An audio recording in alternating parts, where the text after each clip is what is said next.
The world had shrunk to the size of a dusty blanket and the sound of a child's ragged breath.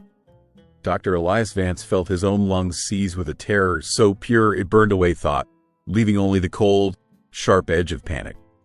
2 small puncture wounds on his daughter's ankle, already swollen and dark, were the epicenter of his dying universe. A few feet away, the rattlesnake's buzz was the only sound the indifferent Montana wilderness offered in response to his silent screams. His Lily, convulsed again, a small, shuddering tremor that ripped a sob from Elias's throat. Her 6-year-old body was losing its fight.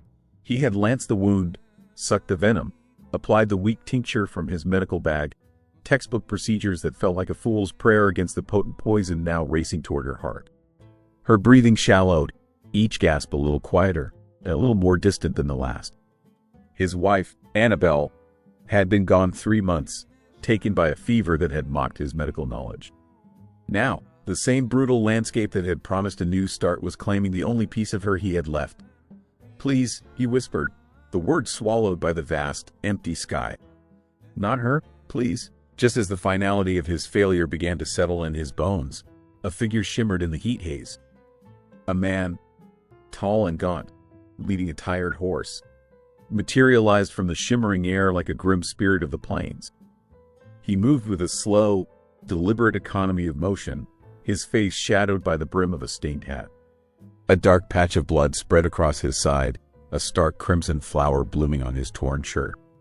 He stopped a dozen yards away, his gaze taking in the scene. The desperate father, the dying child, the coiled snake, with an unnerving calm. "Snakebite," the stranger stated, his voice a low rasp, dry as the dust under their feet. "She's not breathing right," Elias choked out, the words tumbling over each other. "I need help." The stranger's eyes, the color of faded denim, flickered from Lily to the medical bag, then back to Elias. "You're a doctor." It wasn't a question. "Yes, but my anti-venom, it's not strong enough." The man dismounted, moving closer. He winced as he put weight on his side, but his focus never left Lily. He knelt, his presence radiating an intensity that was both menacing and reassuring. "I can save her," he said, his gaze locking with Elias's. The words were a stark, simple fact. "But your life and your skills are the price." Elias didn't hesitate. He would have sold his soul to the devil himself in that moment. "Done," he breathed. "Anything." The man nodded once, a curt, binding agreement. He pulled a worn leather pouch from his saddlebag, the contents smelling of earth and strange, sharp herbs. With hands that were surprisingly gentle, he applied a dark, thick poultice to the snakebite. His movements swift and certain. He pressed his thumb into a point on Lily's leg, hard, then worked his way up, a technique Elias had never seen. He spoke a few words in a language Elias didn't recognize, his voice a low, rhythmic chant. And then, impossibly, Lily's small body relaxed. A deep, shuddering breath filled her lungs, followed by another. The bluish tint around her lips began to recede. As Lily's breathing steadied into the rhythm of sleep, the stranger's strength seemed to abandon him. He swayed, his face pale with pain from his own wound, and collapsed to one knee. Elias, his mind still reeling with a relief so profound it felt like a physical blow, started toward him. "Your side? Let me see." The man's hand shot out, not for help, but for the pistol tucked into his belt. He forced himself to his feet, the gun held with a tremor that didn't lessen its menace. "The debt is paid," the stranger rasped, sweat beading on his forehead. "Now you'll earn your keep. Pack your bag, doctor. Only what you need to keep a man alive." The whiplash of the moment left Elias dizzy. The savior was now his captor. He looked from the pistol to his daughter, sleeping peacefully, her life bought at a cost he was only now beginning to understand. He did as he was told, his hands shaking as he repacked his medical bag, his mind a numb void. The stranger watched him, his gun never wavering. "What's your name?" Elias asked, stalling, trying to make sense of the new, terrifying reality. "They call me Silas," the man said, his voice grim. "And that's all you need to know." For hours they traveled, Silas on his horse, Elias walking beside him, leading his own mule. They moved away from the open plains, climbing into the rugged, pine-choked foothills of the mountains. The landscape grew more desolate, more imposing, the towering rock formations like silent, gray judges watching their procession. Elias walked in a trance, his thoughts a chaotic swirl of gratitude and dread. He was a prisoner, but Lily was alive. That was the only truth that mattered. As dusk began to bleed across the sky, they made camp in a sheltered overhang.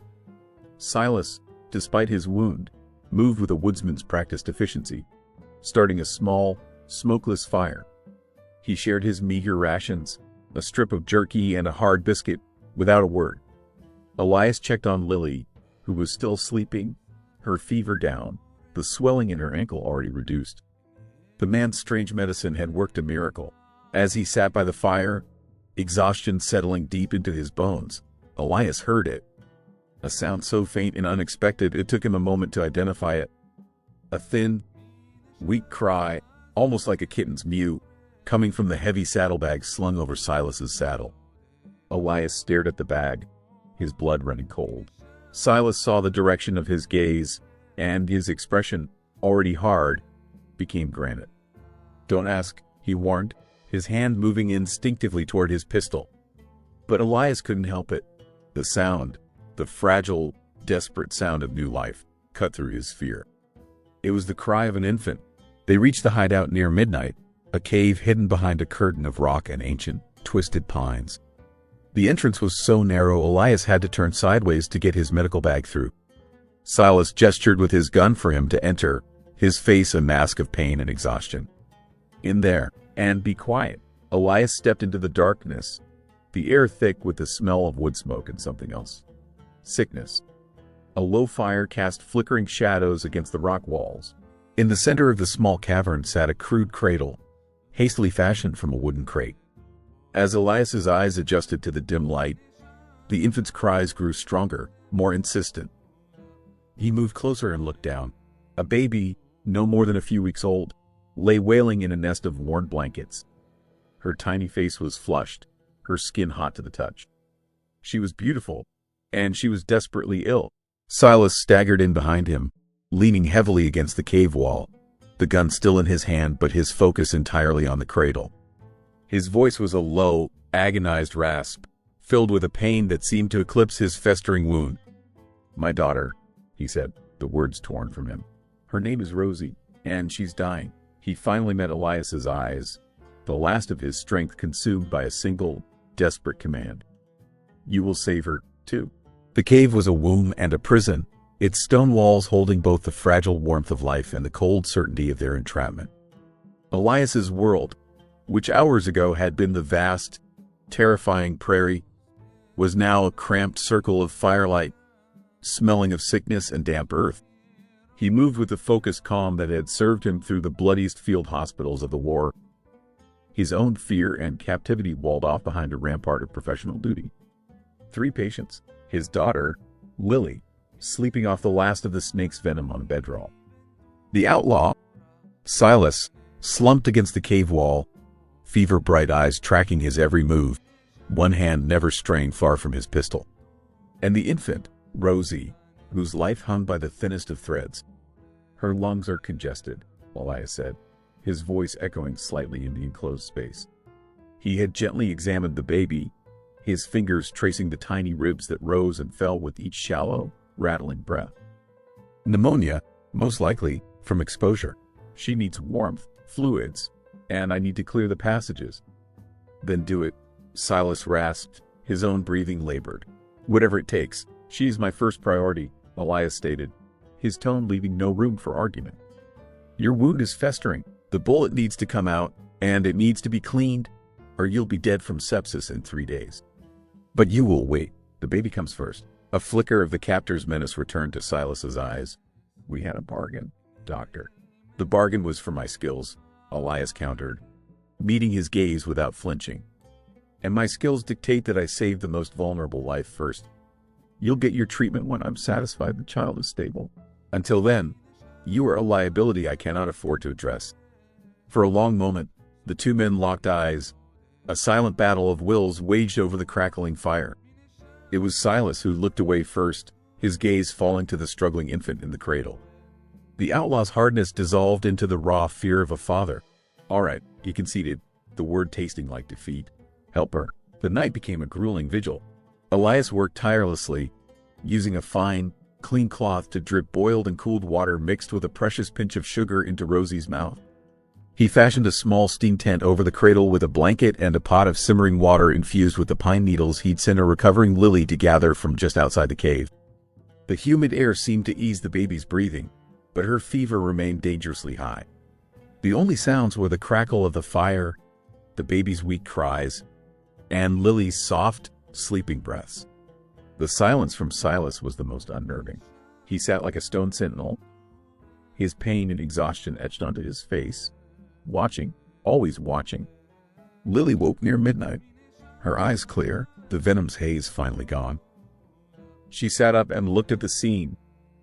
Her father tending to a tiny, crying baby, a wounded man watching from the shadows, with the quiet, accepting gravity of a child who had already seen too much of the world's harshness. As Rosie's cries escalated into a thin, piercing wail of misery, a sound that scraped at Elias's last nerve, Silas finally moved. He pushed himself away from the wall with a grunt of pain and knelt beside the cradle. He didn't touch the baby, but his presence seemed to fill the small space. And then he began to hum. It was a strange, haunting melody, unlike any lullaby Elias had ever heard. It held a deep, aching sadness, yet it was woven with a thread of profound tenderness. The notes seemed to float in the firelight, a current of pure, unvarnished love. Impossibly, Rosie's wails began to soften, her tiny, fever-racked body seeming to quiet under the song's gentle spell. As he hummed, Silas's hand went to his throat, his thumb and forefinger closing around a small object on a leather cord, a tarnished silver locket that rested against his collarbone. The gesture was unconscious, a reflex of memory and comfort. Elias watched, mesmerized. This was not the act of a hardened killer. This was the desperate love of a father, expressed in the only way he had left. The lullaby was a key to a part of Silas he kept hidden, a clue that made the mystery of the man deepen. An hour before dawn, Rosie finally fell into a true, healing sleep, her fever slightly down, her breathing a fraction less labored. The immediate crisis had passed. "Your turn," Elias said, his voice rough with exhaustion. He pointed with his chin toward a section of the cave floor he had wiped clean. "Lie down." Silas hesitated, then did as he was told, stretching out with a groan of pain. The procedure was brutal and primitive. Without chloroform or laudanum, there was nothing to dull the agony. Elias gave Silas a thick piece of leather to bite down on. "This will hurt," he said, his voice devoid of sympathy. It was a surgeon's statement of fact. He probed the wound, his fingers sure and steady, locating the lead ball lodged deep in the muscle of Silas's side. The outlaw's body went rigid, a low, guttural sound escaping his clenched teeth, but he didn't cry out.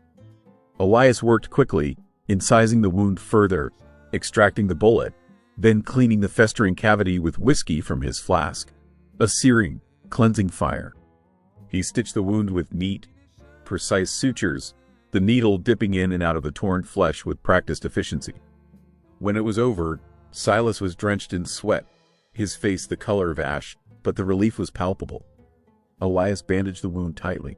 "The infection is deep. The fever will get worse before it gets better. But you'll live, if you're lucky." Silas merely nodded, his eyes closed. In a moment of shared, bone-deep exhaustion, the last of his vigilance crumbled. He slipped into a fitful, fevered sleep. For a long time, Elias simply sat, listening to the four of them breathing in the quiet cave. A doctor, an outlaw, and two little girls, a strange and fragile constellation of souls. He rose to check on Silas, to see how the fever was taking hold. As he leaned over the sleeping man, he saw that the silver locket had slipped from under his shirt. It had fallen open. In the faint firelight, Elias could see a miniature portrait on one side. It was a woman, young and strikingly beautiful, with a cascade of dark hair and defiant eyes that seemed to challenge the world. It was the face of a woman who would love a man like Silas. But it was what was tucked behind the portrait that made Elias's heart stop. A tiny, yellowed scrap of newspaper, folded into a tight square. His hands shaking with a sudden, inexplicable premonition. Elias glanced at the sleeping outlaw. He knew he shouldn't. It was a violation, a trespass. But some instinct, some urgent need to understand the impossibilities that surrounded him, compelled him. With the delicate touch of a surgeon, he used his forceps to carefully extract the folded paper. He carried it to the fire, his back to Silas, and unfolded it. It was a marriage announcement, cut from a newspaper, dated just over a year ago. Mr. Silas Kane and Miss Alara Thorne were joined in matrimony on the 10th of May at the Mission San Javier. The name, Kane, not Silas, was a small shock. But it was the bride's name that stole the air from Elias's lungs. Thorne. It was a name he knew, a name whispered with fear and respect across the territory, the name of the relentless, unforgiving U.S. Marshal who had a personal vendetta against the outlaw known as the Ghost of the High Plains. The man who was, at this very moment, hunting them. The flimsy newspaper clipping felt heavier than a tombstone in Elias's hand. Thorne. The name was a brand, a symbol of unyielding, iron-willed law in the territory. And Silas Kane, the outlaw, had married his sister. This wasn't a manhunt, it was a vendetta. The stagecoach robbery, the bounty, the Ghost of the High Plains myth. It was all a facade for a bitter family feud that had just spilled into Elias's life, pulling him and Lily into its vortex. He felt a surge of cold fury. He wasn't just a captive. He was a pawn, a tool to be used and discarded. He looked from the clipping to the sleeping outlaw, whose face was a pale, sweat-sheened mask of pain. The locket lay open on his chest, the portrait of the defiant, beautiful woman a silent testament to the tragedy at the heart of it all. As if sensing Elias's gaze, Silas stirred. His eyes, clouded with fever, flickered open. They fixed on Elias, then on the locket and the piece of paper in his hand. A jolt of adrenaline seemed to cut through his sickness. He tried to sit up, a raw, ragged sound catching in his throat. "You had no right," Silas rasped, his hand instinctively reaching for the pistol that Elias had moved just beyond his reach. "I have every right," Elias countered, his voice low and tight with suppressed anger. "When you made me your prisoner, you made my daughter a target. Marshal Thorne is your brother-in-law.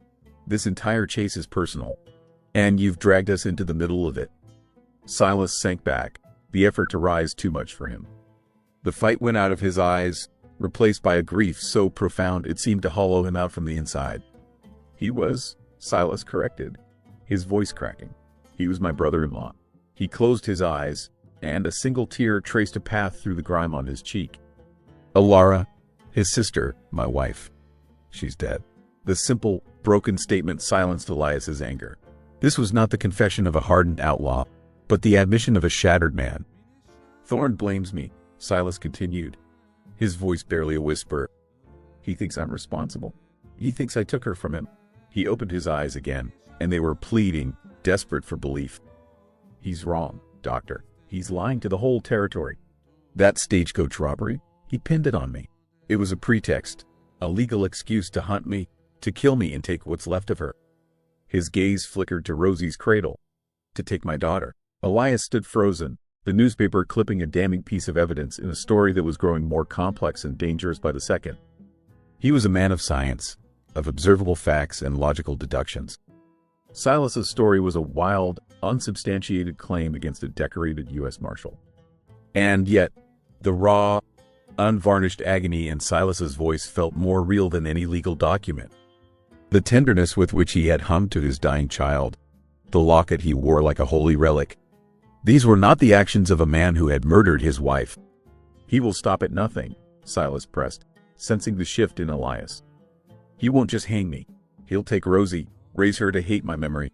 He'll erase me. You have to believe me, Vance. For her sake." Elias looked at his own daughter, sleeping soundly, safe for now. He had made a bargain to save her life, and that bargain had chained him to this man's fate.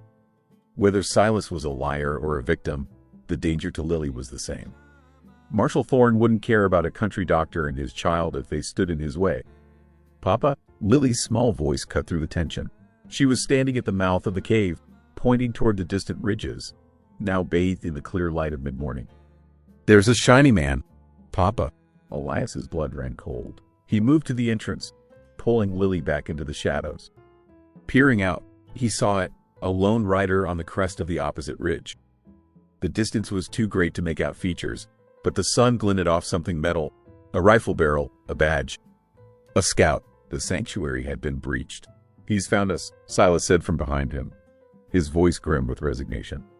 He had managed to push himself into a sitting position, his face pale but his eyes clear and sharp. "We have to run." "Run where?" Elias demanded. "Rosie is too weak to travel far. Your wound is barely closed. They'll run us to ground in a day." "We have no choice," Silas insisted, his gaze fixed on the distant rider. "He won't come alone. That's Thorne's way. He'll circle, wait for the rest of the posse, and then they'll seal this valley. We have until nightfall, maybe less." The roles had irrevocably shifted. Elias was no longer a captive waiting for his fate to be decided. He was a partner in a desperate escape. His survival, and more importantly Lily's, was now inextricably linked to the survival of this outlaw and his child. He was a healer, a man sworn to preserve life, and every instinct screamed at him to protect the two innocent children in this cave, no matter the sins of the father. "All right," Elias said, his mind already working, calculating. "We'll need water, what's left of the food. Blankets for the children. I'll redress your wound, make it as secure as I can for travel." As they began to pack their meager supplies, the atmosphere in the cave crackled with a new, urgent tension. Every sound from outside, every gust of wind, felt like a prelude to discovery. Elias worked with grim efficiency, his medical training providing a fragile sense of order in the chaos. He was checking the contents of his bag one last time when Lily tugged on his sleeve. She held up a small, crudely carved wooden bird, its lines surprisingly graceful. Silas must have whittled it for her during one of his long, silent vigils. "Silas isn't a bad man, Papa," she said, her voice filled with the simple, unwavering certainty of a child. "He sings the angel song." Elias knelt, his heart twisting. "What do you mean, sweet girl?" "The angel song? The song he sings to Rosie," Lily explained, her brow furrowed in concentration as she tried to make her father understand. "When she cries, it's the one Mama used to sing to me when I was scared." Elias froze, the world tilting on its axis. He stared at his daughter, then at Silas, who was across the cave, gently wrapping a sleeping Rosie in a thick wool blanket. The lullaby, the strange, haunting melody.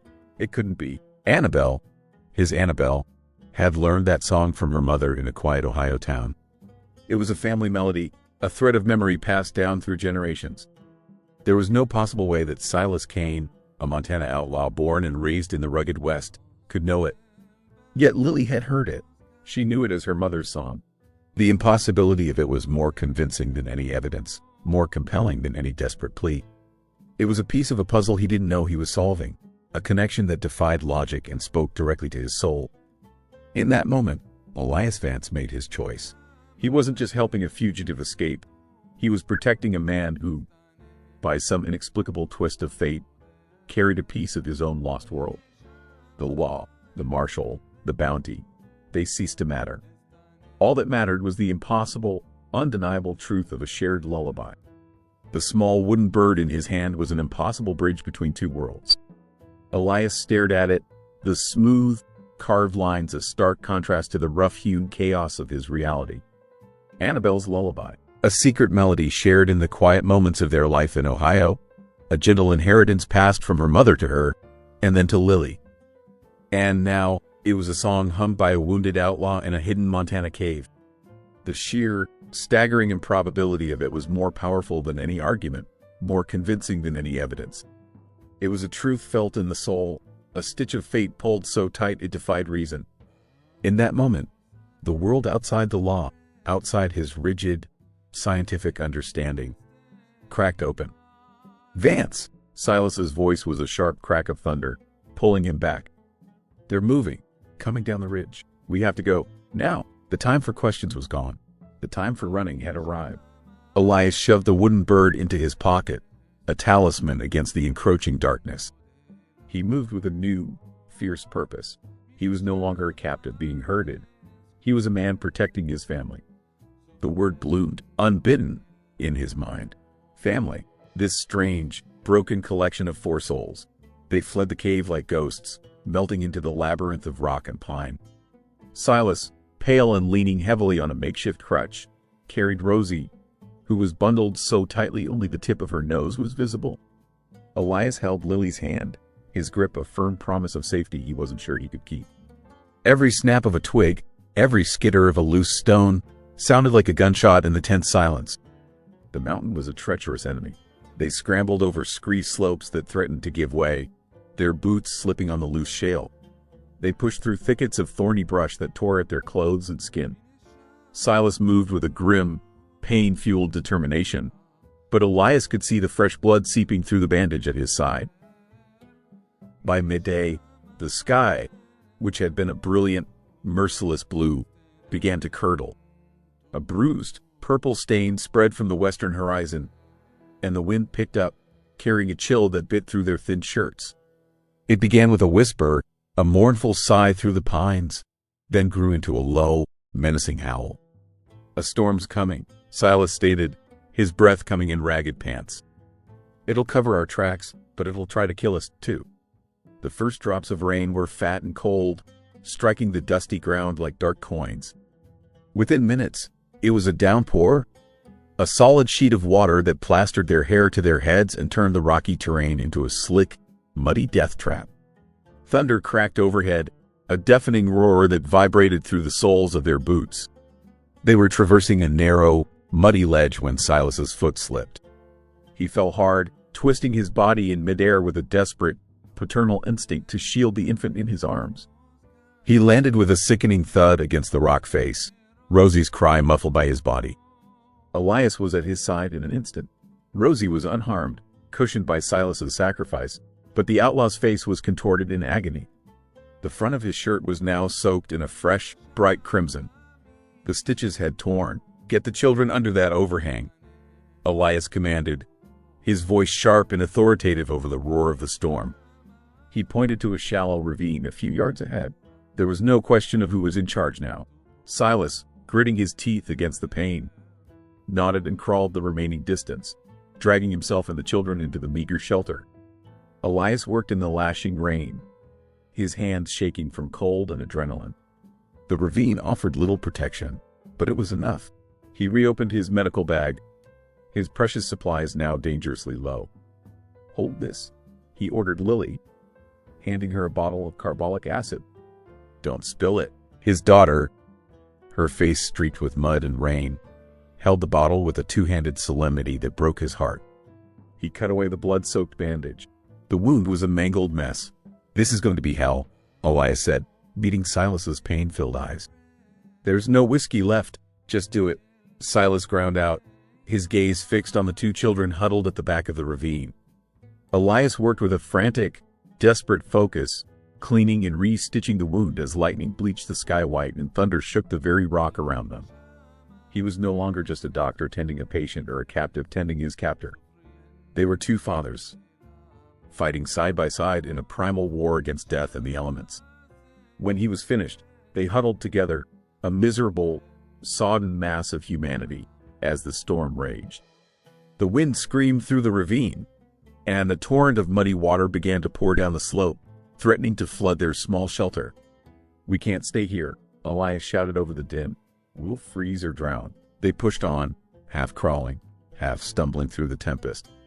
The world was a chaotic blur of driving rain, whipping branches, and the terrifying, immediate crack of lightning.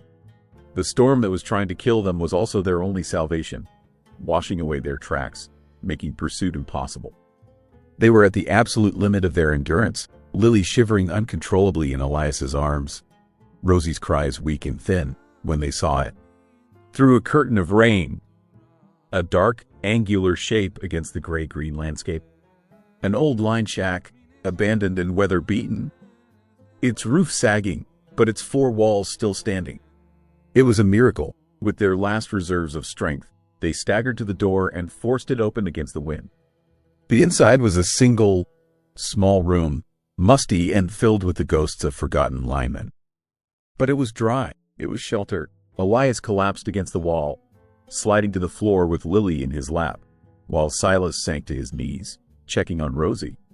For a moment, they were safe. They had survived. they could catch their breath. As Elias began to chafe Lily's frozen hands, he heard a sound over the storm's howl. The squelch of a horse's hoof in deep mud. Too close. Then another. He looked at Silas, his eyes wide with a new, more profound terror than the storm had evoked. Silas had heard it too. He crawled to the wall, peering through a crack between the warped boards. Elias followed his gaze. Torches. A semicircle of them, their flames flickering and sputtering in the rain, surrounding the shack. They were trapped. A voice, cold, clear, and utterly triumphant, cut through the wind.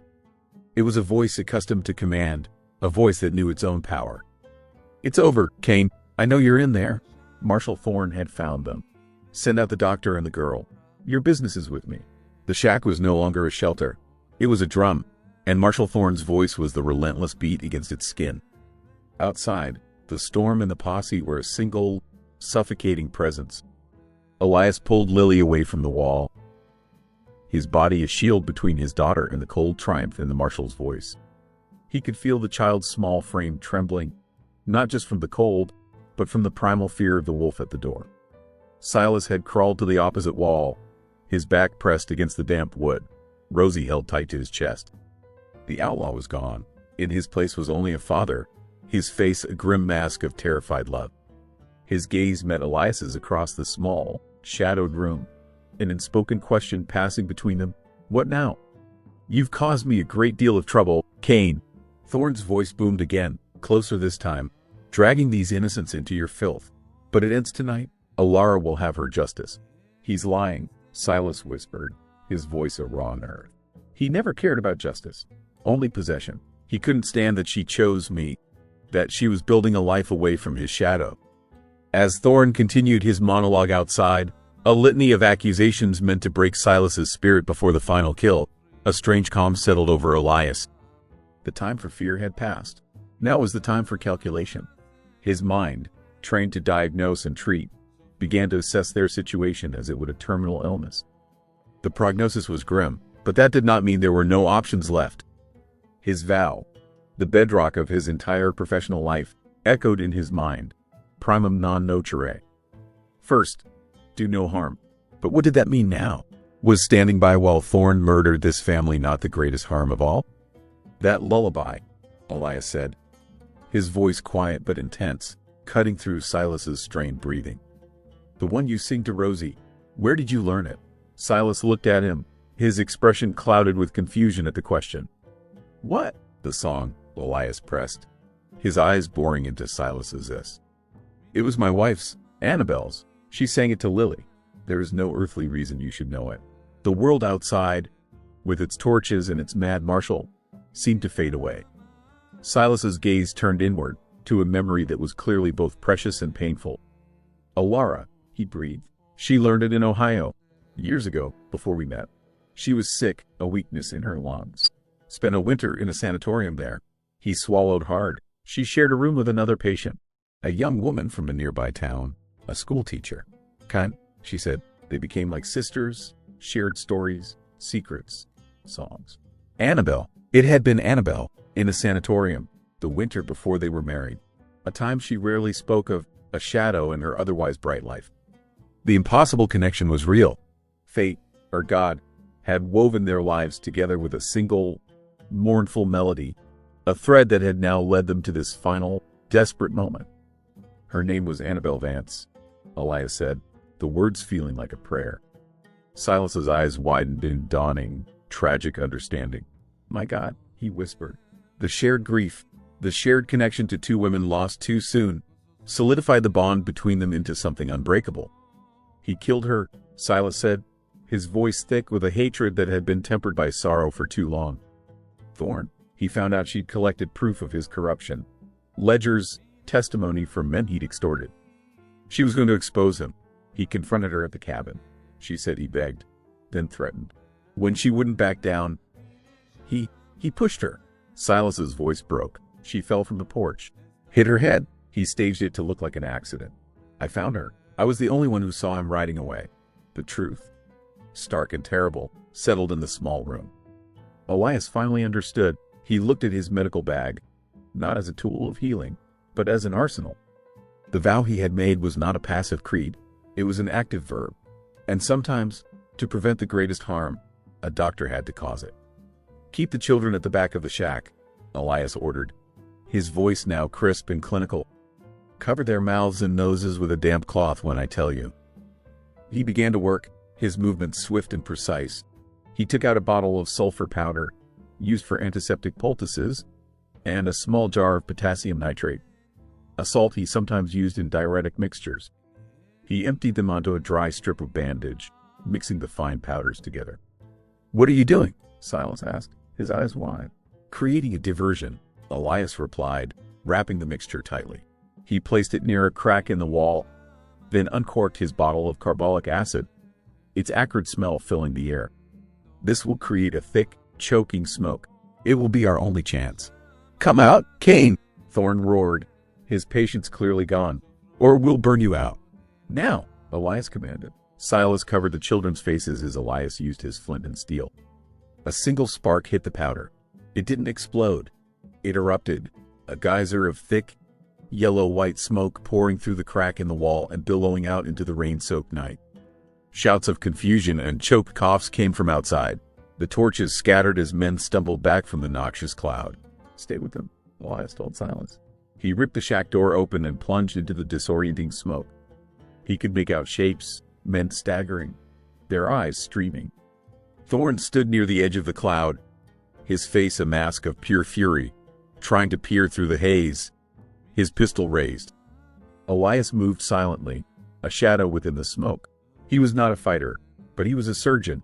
He knew the body, its weaknesses, its pressure points, the delicate network of nerves that controlled every movement.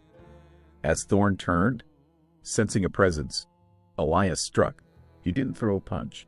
He drove the heel of his hand, with the precise, practiced force of setting a bone, into the specific point on the side of Thorn's neck where the brachial plexus ran close to the surface. He knew the nerve bundle supplied the arm and hand. Thorn let out a choked gasp, not of pain, but of shock. His entire right arm went numb and useless, the pistol clattering from his nerveless fingers into the mud. He stared at his limp arm, then at Elias, his eyes filled with disbelief. The smoke was already beginning to thin. The diversion was over. Enraged and disarmed, Thorn lunged, not at Elias, but past him, toward the open doorway of the shack where Lily, peeking out in terror, was framed. He was a cornered animal, striking at the most vulnerable target. "Lily!" Elias screamed. Silas, seeing the danger, threw himself in front of the door, intercepting Thorn's charge. Thorn, mad with rage, grabbed a heavy rock from the mud and brought it down on Silas's shoulder. The outlaw cried out, stumbling to one knee but remaining a human shield in the doorway. Just as Thorn raised the rock to strike again, a single shot rang out, loud and clear in the night. It wasn't Elias's gun. It wasn't Silas's. Thorn froze, a look of stunned surprise on his face. He slowly turned. Across the clearing, two of his own deputies stood, their pistols raised, smoke curling from the barrel of one. They had heard his confession. They had seen him attack a child. The badge on Thorn's chest meant nothing to them anymore. "It's over, Marshal," one of them said, his voice heavy with disgust. "Drop the rock." Marshal Thorn stood motionless, trapped in the torchlight, his face illuminated. A man betrayed by his own corruption. His reign of terror ended not by an outlaw's bullet, but by the quiet conscience of the men he had commanded. The storm broke as quickly as it had arrived. The wind died to a whisper, and the rain softened, washing the acrid smoke from the air and leaving behind the clean, sharp scent of wet pine and ozone. Dawn was a bruise of purple and soft gray on the eastern horizon. In the clearing around the shack, the world was utterly still, the chaos of the night frozen into a somber tableau.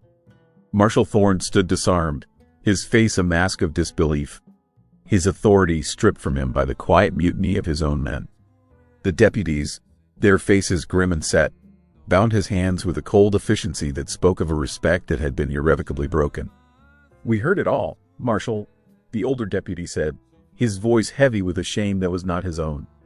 "We signed on to hunt an outlaw, not to be party to murder and corruption. We'll see you to Fort Ellis. You can tell your story to a federal judge." Silas, leaning against the doorframe, his shoulder a symphony of pain, watched them. He gave the deputy the location of his old ranch, told him where Alara's proof was hidden beneath the hearthstone. The final pieces of a tragedy passed from one man's hands to another's, from the realm of vengeance to the cold, clear light of law. The other posse members, their loyalty to Thorne dissolving in the face of his confession, offered what they could in a clumsy bid for absolution: a half-full canteen, a bag of dried rations, a spare blanket. They avoided Silas's eyes as they mounted their horses and followed the deputies, leaving him and Elias with the children in the quiet of the new day. The threat was gone. The chase was over, and in the silence that remained, a vast and uncertain future opened before them. They began the journey down the mountain as the first rays of sun crested the ridge, setting the wet world shimmering. It was the reverse of their desperate flight, a slow, deliberate descent from the realm of shadows back into the world of the living. Elias carried Lily, who was wrapped in a deputy's surrendered blanket and fast asleep. Silas, his arm now in a proper sling Elias had fashioned, held a sleeping Rosie, his steps slow but steady. The mountain, which had been their enemy and their sanctuary, now seemed to offer a benediction. Waterfalls, born of the storm, cascaded down rock faces in veils of silver. The air was crystalline. The world was washed clean. "She spoke of you," Silas said, breaking a long, comfortable silence. They had paused to rest by a clear, fast-running creek. "Alara," she said. Annabelle had a light inside her, that even when she was sick, she made that dreary sanatorium feel like a brighter place. Elias looked at the water rushing over the stones, the memory of his wife a sweet, familiar ache. "She was afraid of the dark," he said, a small, sad smile touching his lips. "Always had to have a candle burning. I think maybe she just learned how to make her own light." "She taught Alara how," Silas said quietly. "My Alara, she had a fire in her, but Thorne's shadow always tried to put it out. Annabelle helped her see her own worth." He looked at Elias, his gaze direct and filled with a gratitude that went beyond the saving of his life. She would be glad to know her husband was a man who knew how to do the same. They didn't speak of the law or the future.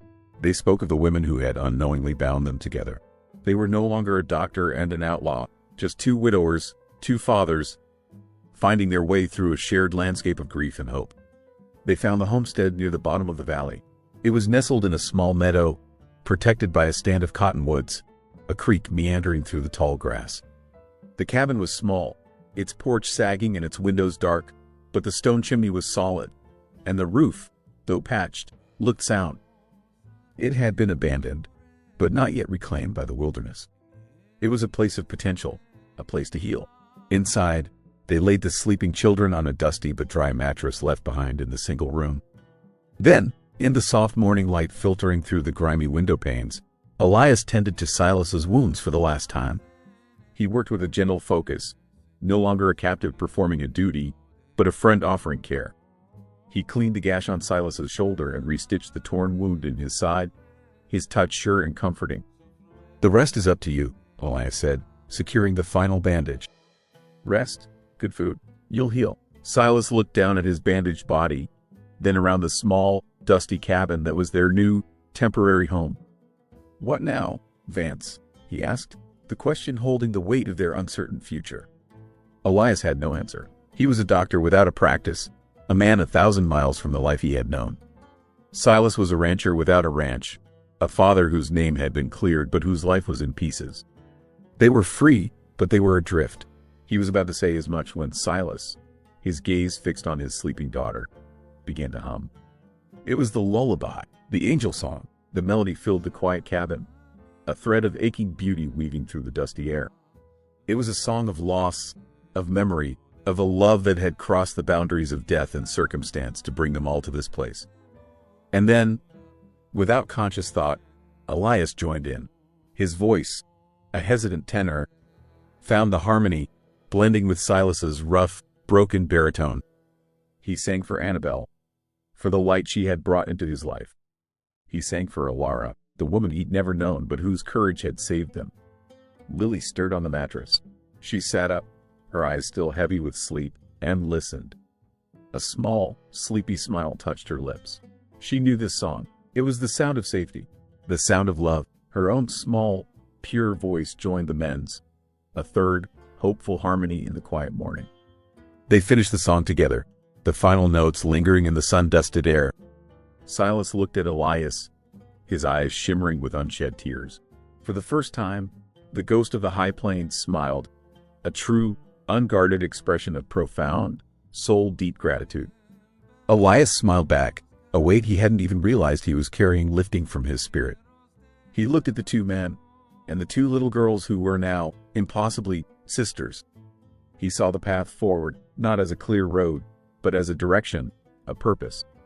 He had come west seeking a new start and had found it, not in a town or a practice, but in the fierce, unexpected bonds of a chosen family. Later, as the children played in a patch of sunlight on the cabin floor, Silas stood in the doorway, holding Rosie up to the bright morning. The baby blinked, her face turned toward the warmth, a perfect, living symbol of their new dawn. Elias watched them, and he knew the vow he had sworn so long ago, to do no harm, had been too small for the vastness of this world, for the complexities of the human heart. It had been a physician's creed, but he was more than that now. His vow had been broken, reforged, and made whole again, transformed into something stronger. He was a protector, he was a friend, he was a father. His new vow was simpler and infinitely more profound. It was a silent promise to the man in the doorway, to the children on the floor, to the memory of the women they had loved. He would protect this family. He would cherish this peace. He would build a life from the hope that had been born in the heart of a storm. The doctor's vow had been answered and finally fulfilled by the outlaw's lullaby.